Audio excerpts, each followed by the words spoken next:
دل نادان کی نیکسٹ ایپیسوڈ بہت ہی زیادہ انٹرسٹنگ ہونے والی ہے، کیونکہ فائنلی زاویار اور اس کے گھر والوں کو در نایاب کے ساتھ کیے گئے مظالم کی سزا ملنے والی ہے۔ در نایاب جو بہت دنوں سے حیدر کے لیے تڑپ رہی ہے، اس کے دل میں آتا ہے کہ کیوں نہ میں جنید بھائی سے ہی ایک دفعہ پھر سے ریکویسٹ کر کے دیکھوں، کیونکہ وہی آخری امید ہے جو در نایاب کو کم سے کم ایک دفعہ تو حیدر سے ملا سکتا ہے۔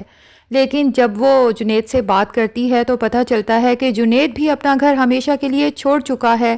اپنے گھر والوں کے ناروا سلوک کی وجہ سے۔ لیکن در نایاب مزید اداس ہو جاتی ہے یہ جاننے کے بعد، کیونکہ اسے یہی لگتا ہے کہ جنید کے ساتھ یہ سب کچھ اسی کی وجہ سے ہو رہا ہے۔ نہ وہ برے وقت میں در نایاب کا ساتھ دیتا، نہ ہی اس کے گھر والے اسے گھر سے یوں بے دخل کرتے۔ در نایاب اپنی دادی کو یہ سب بتاتی ہے اور کہتی ہے کہ میرا دل تو جنید بھائی کے لیے بہت اداس ہو رہا ہے۔ اس وقت ان کی جو حالت ہے، ایسے میں تو فیملی سپورٹ کی اور بھی زیادہ ضرورت ہے، لیکن اپنے گھر والوں کے برے سلوک کی وجہ سے جنید بھائی نے ہمیشہ کے لیے اپنے گھر والوں کو بلکہ ملک کو ہی چھوڑنے کا فیصلہ کر لیا ہے۔ کاش میں جنید بھائی کے لیے کچھ کر سکتی، لیکن دادی در نایاب سے کہتی ہیں کہ جنید نے جو فیصلہ کیا ہے بہت غلط ہے، اسے اس طرح سے جذباتی ہو کے ملک چھوڑنے کا فیصلہ نہیں کرنا چاہیے، بلکہ اپنے گھر والوں کو کنونس کرنے کی کوشش کرنی چاہیے۔ جس پہ در نایاب کہتی ہے کہ دادی، جنید بھائی اب اس گھر میں بھلا کیسے رہ سکتے ہیں، کیونکہ تانیہ جسے جنید بھائی طلاق دے چکے ہیں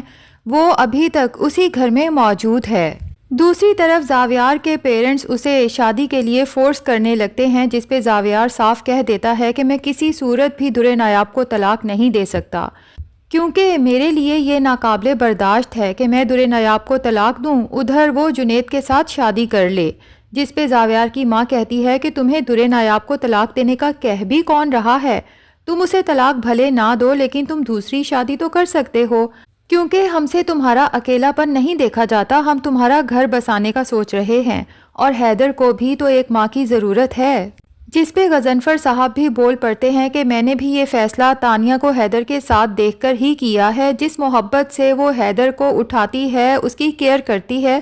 میرے خیال سے حیدر کے لیے وہ ایک پرفیکٹ ماں اور تمہارے لیے پرفیکٹ بیوی ثابت ہو سکتی ہے۔ دوسری طرف جمیلہ تانیہ کے کہنے پہ در نایاب کو کال کرتی ہے کہ گھر پہ کوئی بھی موجود نہیں ہے، اگر آپ چاہیں تو حیدر سے آ کے مل سکتی ہیں۔ اب دادی تو در نایاب کو سمجھاتی ہے کہ یہ رسک نہ لو، اگر کوئی آ گیا تو تم مشکل میں پھنس سکتی ہو، لیکن در نایاب جو اپنی مامتا کے ہاتھوں مجبور ہے، دادی کو کنونس کرتی ہے کہ دادی، ادھر میں حیدر کے لیے تڑپ رہی ہوں تو مجھے یقین ہے کہ وہاں میرا حیدر بھی میرے لیے تڑپ رہا ہوگا، اور ویسے بھی اس کی نینی بھی جا چکی ہے، مجھے فکر ہے کہ پتہ نہیں اس کا خیال کون رکھتا ہوگا۔ آخر دادی کو اجازت دینا ہی پڑتی ہے، اور در نایاب جب چھپتے چھپاتے سرونٹ کوارٹر میں حیدر کو ملنے جاتی ہے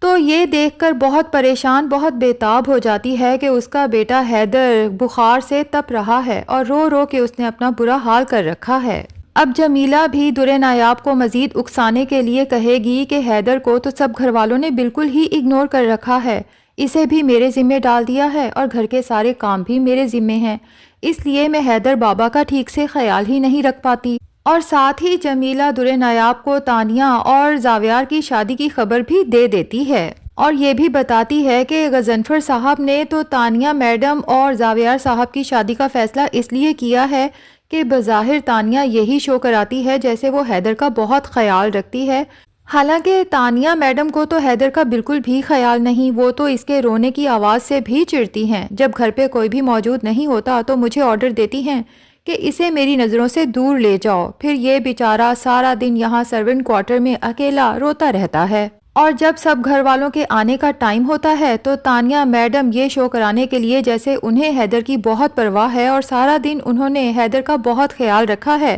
سب کو دکھانے کے لیے حیدر کو اٹھا کے باہر لے جاتی ہیں اور اس سے اٹکیلیاں کرتی ہیں۔ یہ سب سننے کے بعد در نایاب جب گھر جاتی ہے تو بہت ہی زیادہ بے چین پریشان نظر آتی ہے، جس پہ دادی کہتی ہیں کہ تم تو حیدر سے ملنے گئی تھی، لیکن میں دیکھ رہی ہوں کہ بجائے خوش ہونے کے تم تو پہلے سے بھی زیادہ پریشان نظر آنے لگی ہو۔ تو در نایاب روتے ہوئے اپنی دادی سے کہتی ہے کہ دادی، ان لوگوں نے صرف میری ضد میں حیدر کو مجھ سے دور کر دیا ہے، ورنہ وہاں حیدر کا خیال رکھنے والا اب کوئی بھی نہیں ہے، اور میرا حیدر بری طرح سے رو رہا تھا، بخار سے تپ رہا تھا۔ اب تو دادی سے در نایاب کی حالت نہیں دیکھی جاتی، تو وہ نعیم کو بلوا کے مشورہ کرتی ہیں کہ گاؤں والی جو زمین ہے کم سے کم 20-25 لاکھ کی تو ہوگی، جس پہ نعیم حیران ہو کے کہتا ہے کہ جی دادی اتنے کی تو ہوگی، لیکن آپ کیوں پوچھ رہی ہیں؟ جس پہ دادی نعیم سے کہتی ہیں کہ در نایاب بہت زیادہ اداس پریشان رہنے لگی ہے، تو نعیم ہنس کے کہتا ہے کہ در نایاب کی اداسی کا بھلا گاؤں والی زمین سے کیا تعلق؟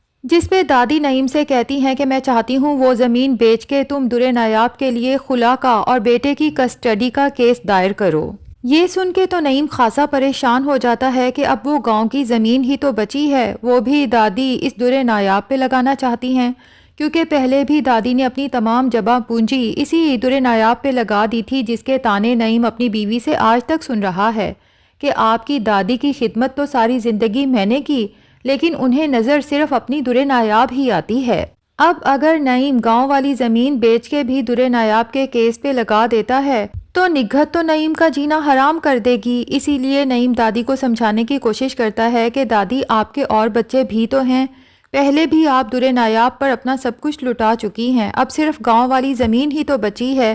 کیا آپ کو میرے بچوں کا کوئی احساس نہیں؟ کیونکہ یہ بات تو آپ کو بھی اچھے سے پتا ہے کہ زمین بیچ کے اگر میں در نایاب کے لیے کیس کر بھی دیتا ہوں تب بھی ہماری اس کیس میں ہار ہی ہے۔ زاویار کے پاس اتنا پیسہ ہے کہ وہ جج کو بھی خرید سکتا ہے اور فیصلہ اسی کے حق میں ہوگا بہرحال۔ پھر بھی اگر آپ کہتی ہیں کہ زمین بیچ کے وہ سارا پیسہ ڈبا دوں تو میں آپ کے حکم کے سامنے مزید بول تو نہیں سکتا۔ اب دادی بھی یہ سن کے پریشان ہو جاتی ہیں، لیکن نعیم سے کہتی ہیں کہ پھر ہم کیا کریں؟ اگر ہم لوگ ان لوگوں کے سامنے کمزور ہیں تو کیا ہم اپنے حق کے لیے آواز بھی نہ اٹھائیں؟ ویسے بھی در نایاب کو پتہ چلا ہے کہ زاویار دوسری شادی کرنے کا فیصلہ کر چکا ہے اسی تانیہ کے ساتھ۔ اب اگر اس نے دوسری شادی کرنی ہی ہے تو کم سے کم حیدر کو تو در نایاب کے حوالے کر سکتا ہے نا۔